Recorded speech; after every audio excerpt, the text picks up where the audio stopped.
नहीं। प्रभु से कहने लगे, भगवान से कहने लगे, पितामह जब तक इस प्राण ना निकल जाए शरीर से आप यहां से जाना नहीं। भगवान को टेंशन हो गई, द्वारकाधीश को टेंशन हो गई, ये तो इच्छा मृत्यु लिए पड़े हैं, जब चाहेंगे तब मरेंगे। अगर 2-4 साल का प्रोग्राम कैंसिल कर दिया तो हम कब तक खड़े रहेंगे। कहा कि चिंता मत करो, अभी शरीर से प्राण निकलने वाले हैं, अंत समय आया है। प्रभु आपका दर्शन मुझे हो गया, मैं बड़ा प्रसन्न हूं, लेकिन मुझे वो हंसता हुआ चेहरा चाहिए, वो मोर मुकुट धारण किए पीतांबर लहराते हुए, वो ही तिरछी चितवन से हंसते हुए एक बार दर्शन दीजिए। वचन को निभाने के लिए आए हैं भगवान। कौन सा वचन, कब दिया वचन? कहा कि जब युद्ध हो रहा था, महाभारत का युद्ध होते होते 4 दिन हो गए थे, दुर्योधन ने पितामह के ऊपर कटाक्ष किया कि आप मेरे सेनापति हैं, आपने एक भी पांडव नहीं मारा और कभी मुझे आशीर्वाद भी नहीं देते। पितामह ने कहा कल के युद्ध में मैं अर्जुन को मार दूंगा, और रही आशीर्वाद की बात तो अपनी पत्नी को भेज देना, संध्या के समय मैं उसको आशीर्वाद दूंगा। इस बात का पता चला पांडवों को कि कल के युद्ध में पितामह अर्जुन को मार देंगे, तो हाहाकार मचने लगा, रोने लगे सब पांडव। युधिष्ठिर को चिंता हुई और भगवान के पास गए। युधिष्ठिर ने कहा प्रभु आप रक्षा कीजिए, पितामह ने प्रतिज्ञा ली है कि कल के युद्ध में वो अर्जुन को मार देंगे।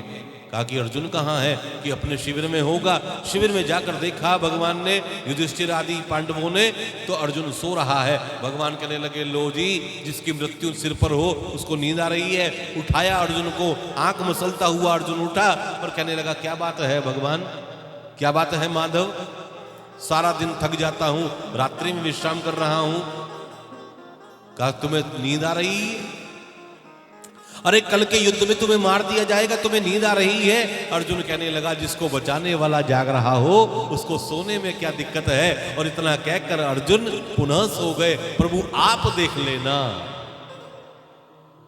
प्रभु आप देख लेना। युधिष्ठिर ने हाथ जोड़कर कहा, प्रभु हमारी इज्जत रख लेना। भगवान ने तुरंत द्रौपदी को बुलाया, 16 तरह का श्रृंगार कराया, और 16 तरह का श्रृंगार कराकर घूंघट गिरवाकर कहा, तुम पितामह के कक्ष में जाकर आशीर्वाद ग्रहण करो। और एक रूप से पहुंच गए।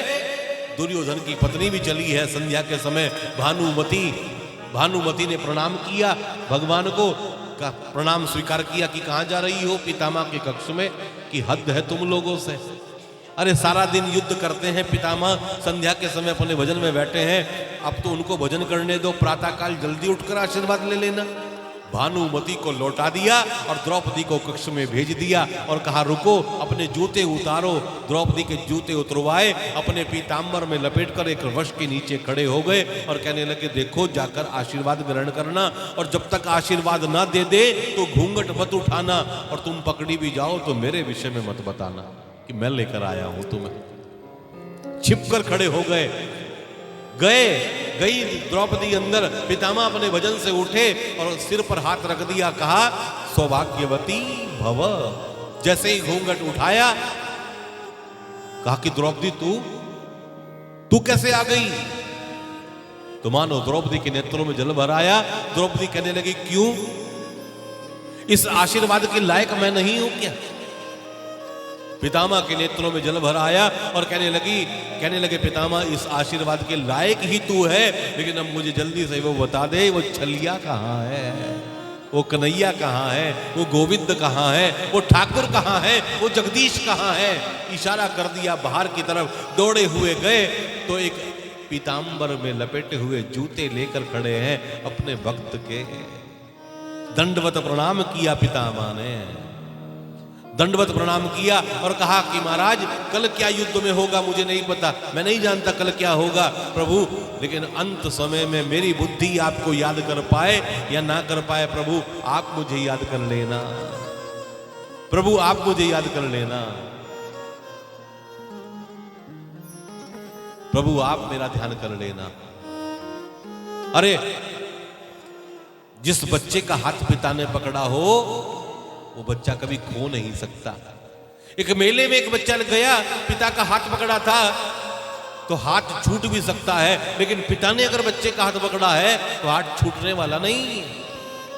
उस परम पिता परमात्मा को कहो कि प्रभु मेरे अंदर सामर्थ्य नहीं है कि मैं आपका भजन कर पाऊंगा, मैं आपके लिए दान कर पाऊंगा, मैं आपकी कथा सुन पाऊंगा। प्रभु मैं तो मूर्ख हूं, अज्ञानी हूं, पता नहीं क्या कर पाऊंगा या नहीं कर पाऊंगा, लेकिन जितना कर पाऊंगा आप उसको स्वीकार कर लेना और अंत समय में कृपा जरूर कर देना, अंत समय में कृपा जरूर कर देना। और इतना कहकर पितामह रोने लगे, जल निकलने लगा, नेत्रों से जल निकलने लगा और जल की धार चरणों में छूने लगी और मानो कहने लगी क्या, जहां ले चलोगे वहीं मैं चलूंगा, जहां नाथ रख लोगे, जहां नाथ रख लोगे वहीं मैं रहूंगा, जहां ले चलोगे वहीं मैं चलूंगा, जहाँ ले चलोगे वही मैं रहूं, जहाँ नाथ रख दोगे, जहाँ नाथ रख दोगे वही मैं रहूंगा, जहाँ ले चलोगे वही मैं रहूंगा, जहाँ ले चलोगे वही मैं चलूं। श्री राधे।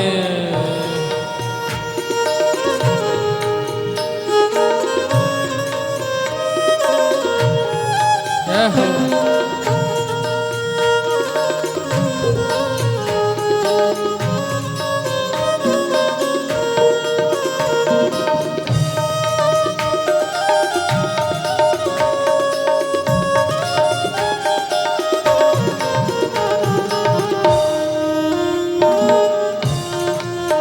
हरि बोल।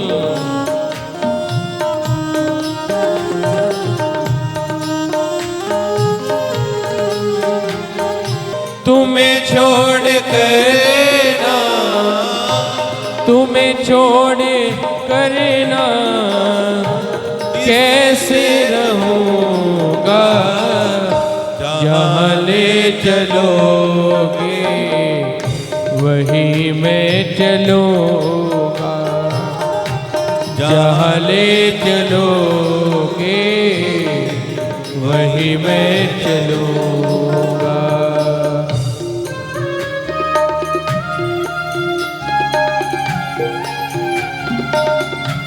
जय हो।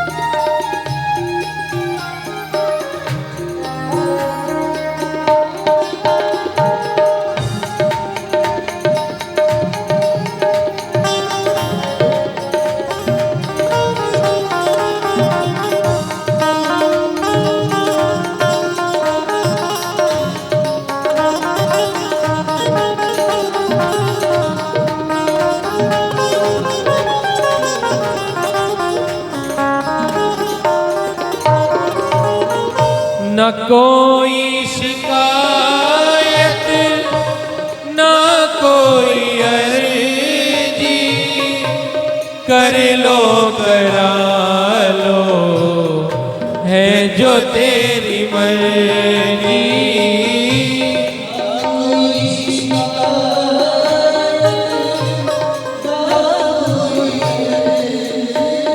श्री राधे। लो जो है तेरी न कोई शिकायत न कोई अर्जी, कर लो करा लो है जो तेरी मर्जी।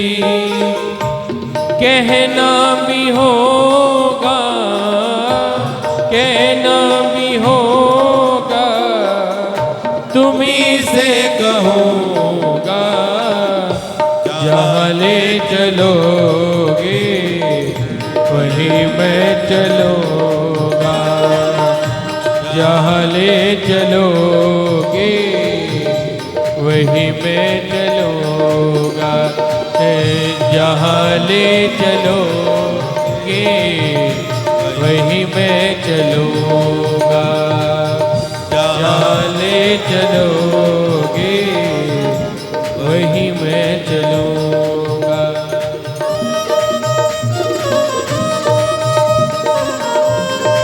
जय जय श्री राधे।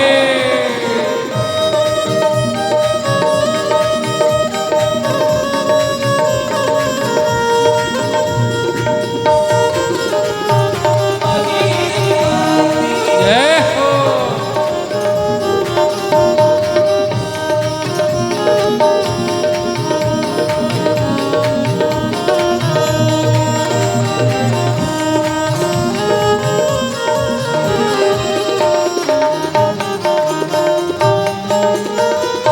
दयानाथ दयानिधि मेरी अवस्था तेरे हाथ में है सारी व्यवस्था।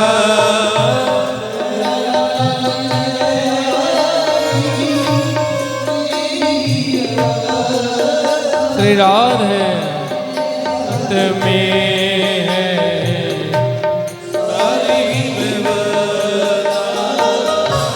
दयानाथ दयानिधि मेरी अवस्था तेरे हाथ में है प्रभु सारी व्यवस्था। जो भी कहोगे तुम, जो भी कहोगे तुम वही मैं करूँगा। दोनों हाथ उठाकर ताली की सेवा। वही मैं चलूँगा, जहाँ ले चलोगे वही मैं रहूँगा। जहाँ नाथ रख दोगे, जहाँ नाथ रख दोगे वही मैं रहूँगा। जहाँ ले चलोगे वही मैं रहूँगा, जहाँ ले चलोगे वही मैं चलूँगा। हाँ वही मैं चलूँगा, वही मैं चलूँगा, वही मैं चलूँगा। कन्हैया कन्हैया कन्हैया कन्हैया।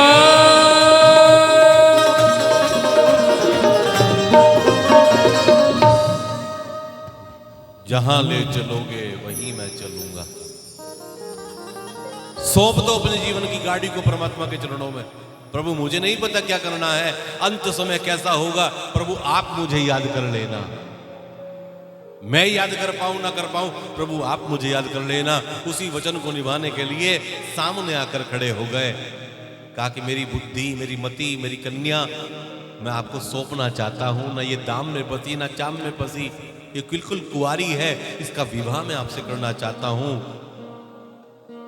अपनी बुद्धि को परमात्मा के चरणों में सौंप दिया और देखते देखते कि ज्योति निकली, प्राण निकल गए पितामह के, भगवान में समाहित हो गई वो ज्योति, पुष्पों की वर्षा हुई। बोलो कृष्ण कन्हैया लाल की जय। इसके बाद युधिष्ठिर का शासन आया, बड़ा कुशल शासन किया। सत्य, पवित्रता, दया, दान, आचरण सब मंगल होने लगा, दिशाएं मंगल होने लगी, ब्राह्मण सुरक्षित हो गए। बड़ा पावन समय निकला और इन्हीं के शासन में उत्तरा के गर्भ से महाराज परीक्षित का जन्म हुआ। बोलिए परीक्षित जी महाराज की जय। परीक्षित का जन्म हुआ, ब्राह्मण लोग आए, भविष्य वंचना की कि ये बालक कोई साधारण नहीं है, ये राम के समान होगा, ये भगवान कृष्ण के समान होगा, ऐसा होगा वैसा होगा, लेकिन मृत्यु का स्थान थोड़ा बिगड़ा हुआ है। इसकी मृत्यु ब्राह्मण के श्राप से होगी। युधिष्ठिर घबराए कि ब्राह्मण का अपमान करेगा कि नहीं, ये तो मृत्यु पर विजय प्राप्त करेगा, मृत्यु पर विजय प्राप्त करेगा। भगवान द्वारिका चले गए। द्वारिका में जाकर भगवान ने अपना राज्य संभाला। उधर अर्जुन साथ में गए हैं और इधर विदुर जी तीर्थ यात्रा से लौटकर आए। 36 वर्षों तक तीर्थ यात्रा करी, लेकिन 36 शब्दों में भी तीर्थ यात्रा का वर्णन नहीं किया। पांडवों ने पूछा कैसी रही चाचा जी आपकी तीर्थ यात्रा? कहा कि बहुत अच्छी रही। तीर्थ यात्रा का, दान का, पुण्य का अधिक वर्णन नहीं करना चाहिए। आपने कोई दान कर दिया, कोई तीर्थ कर लिया, उसका अधिक वर्णन मत करो, क्योंकि पुण्य क्षीण होता है। अपने भाई धृतराष्ट्र और गांधारी से मिले, कहा कि भाई साहब क्या हाल है? तो धृतराष्ट्र और गांधारी कहने लगे कि पांडव हमारी बड़ी सेवा करते हैं, भीम मेरे भोजन का ध्यान करता है। कहा कि भाई साहब आप इनके द्वार पर ऐसे पड़े हैं जैसे द्वार पर स्वान पड़ा रहता है, कुत्ता पड़ा रहता है। अरे आपको रोटी डालेंगे ही आप पड़े हैं, तो यहाँ निकल जाओ। आपने क्या किया? आपने तो इनको मरवाने की चेष्टा की, अब इन्हीं के टुकड़ों पर आप चल रहे हो, और दिन में तो ये जाने नहीं देंगे, और रात्रि में तुम्हें मैं लेकर चलूंगा। और रात्रि के समय विदुर जी धृतराष्ट्र और गांधारी को हरिद्वार में गंगा के तट पर सप्त ऋषि जो आश्रम बना हुआ है यहीं पर ले आए। दिव्य भजन किया तीनों ने, और धृतराष्ट्र और गांधारी ने अपने शरीर का त्याग किया। विदुर जी और आगे निकल गए भजन करने के लिए। इधर सूत जी बताते हैं कि 7 महीने बीत गए, अर्जुन लौट कर नहीं आए। छोड़ने गए थे, अचानक से जब लौट कर आए तो मुंह उतरा हुआ दिखाई दिया, उदास दिखाई दिया। पूछा युधिष्ठिर ने, अर्जुन तुम द्वारकाधीश को छोड़ने के लिए गए थे, तुम्हारा मुंह क्यों उतरा हुआ है, उदास क्यों हो? अर्जुन दुखी होकर कहने लगा, अर्जुन कहने लगे कि अब वो द्वारकाधीश धरती पर नहीं रहे, उनका स्वधाम गमन हो गया है, वो भी अपने धाम को चले गए हैं। ये सुनकर युधिष्ठिर के मन में वैराग्य उत्पन्न हो गया। तुरंत राज्य का त्याग कर दिया और परीक्षित को गद्दी पर बैठाया। परीक्षित बड़े हो चुके हैं। परीक्षित को गद्दी पर बैठाया और निकल गए स्वर्ग की यात्रा पर। कहां पर? यहीं बद्री का क्षेत्र से, यानी बद्रीनारायण से ऊपर माना गांव जो है, ऊपर स्वर्ग की यात्रा है। यहीं से स्वर्ग की यात्रा की पांडवों ने। परीक्षित बड़े हुए। परीक्षित ने अश्वमेध यज्ञ करना चाहा, कई अश्वमेध यज्ञ किए, और जब निकले परीक्षित दिग्विजय के लिए, तो सामने देखा एक बैल और एक गाय आपस में बातें कर रहे हैं। तभी बैल और गाय आपस में बातें करते करते तभी एक शूद्र आया, कली पुरुष आया और उनको मारने लगा। कलिकाल आया, उनको मारने लगा। परीक्षित ने छुड़वाया। कहा कि तुम कौन हो? कहा कि मैं कलिकाल हूं। कहा कि तुम? कि मैं धरती और धर्म है। यानी गाय और बैल धरती और धर्म के रूप में है, बातें कर रहे हैं। कली को कहा कि निकल जा मेरे घर से, मेरी सीमा से निकल जा बाहर। कलिकाल चरणों में गिर गया। कहा कि प्रभु मैं कहां जाऊं, हर जगह आपकी सीमा है। सतयुग आया, द्वापर आया, त्रेता आया, सब अपने अपने समय को भोग कर चले गए। अब मेरा समय आया है, मैं भी अपने समय को भोग कर चला जाऊंगा। कहा कि नहीं नहीं, मेरे युग में तेरा कोई काम नहीं है, निकल जा। कहा कि आप ही बताओ कहां जाऊं प्रभु, हर जगह आपकी सीमा है। तो कुछ स्थान प्रदान कर दिए, कुछ स्थान प्रदान कर दिए। कहा हम तुझे 4 स्थान देते हैं, वहां पर तुम्हारा वास हो जाए। अभ्यर्थिस्तदा तस्मै स्थानानि कलये ददौ दूतं पानं स्त्रिया सूना यत्रा धर्म चतुर्विदः। जहां पर जुआ खेला जाता हो वहां पर तुम्हारा वास हो। परीक्षित करने लगा कलिकाल को।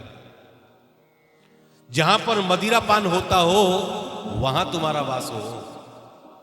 जहां पर वैश्यावृत्ति होती हो वहां तुम्हारा वास हो, और जहां पर हिंसा होती हो वहां तुम्हारा वास हो। कली ने सोचा मुझे 4 स्थान तो दिए हैं, लेकिन परीक्षित पकड़ में नहीं आ रहे, राजा पकड़ में नहीं आ रहा, क्योंकि वैश्यावृत्ति ये नहीं करते, जुआ ये नहीं खेलते, शराब ये नहीं पीते, हिंसा इनके अंदर है नहीं। कहा कि आपने मुझे 4 कमरे तो दिए, लेकिन एक सुंदर सा कमरा और मुझे और दे दीजिए, जिसका मैं ड्राइंग रूम बनाऊंगा। तो परीक्षित के मुंह से निकल गया, जा स्वर्ण में भी तेरा वास हो। लोग कहते हैं स्वर्ण में तो भगवान का वास होता है, नारायण का वास होता है। तो बताया अनीति का, चोरी का, छीना हुआ जो धन होता है उसमें कली का वास होता है, और अपनी मेहनत का जो धन होता है उसमें नारायण का वास होता है। तुम ही निवेदित भोजन करही, इसलिए भोजन का भोग लगाना आवश्यक है, क्योंकि भोजन में बहुत सारे दोष होते हैं, धन में बहुत सारा दोष होता है। धन का भोग लगाओ, भोजन का भोग लगाओ, तो ताकि वो धन, वो भोजन आपका शुद्ध हो जाए।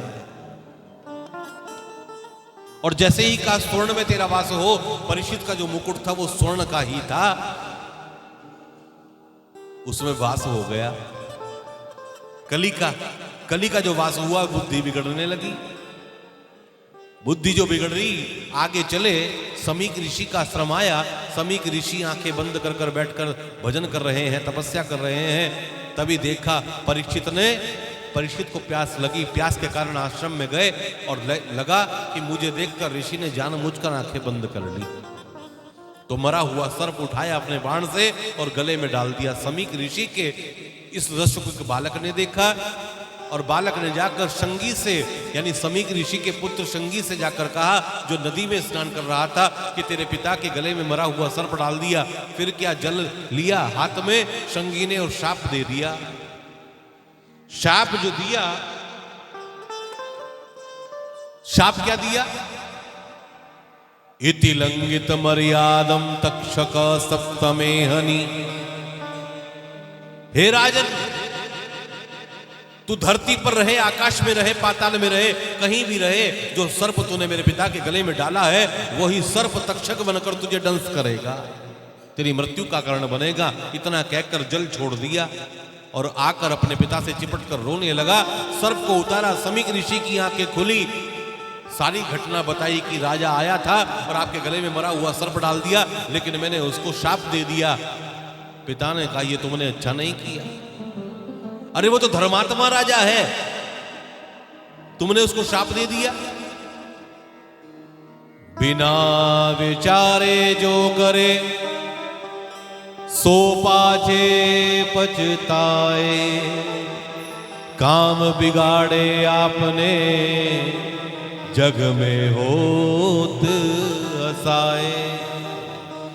बिना विचारे जो करे, देखो विचार तो करना ही है, करने से पहले विचार कर लेना या करने के बाद विचार कर लेना, ये विचार ही बहुत बड़ी बात है। विचार तो करना ही चाहिए, बिना विचारे जो करे वो पाछे पछताए। तभी गौरमुख नाम के शिष्य को बुलाया और कहा कि तुम जाकर परीक्षित को कहो कि तुम्हें शाप लग गया है, जो करना है कर ले, केवल 7 दिन है उसके पास।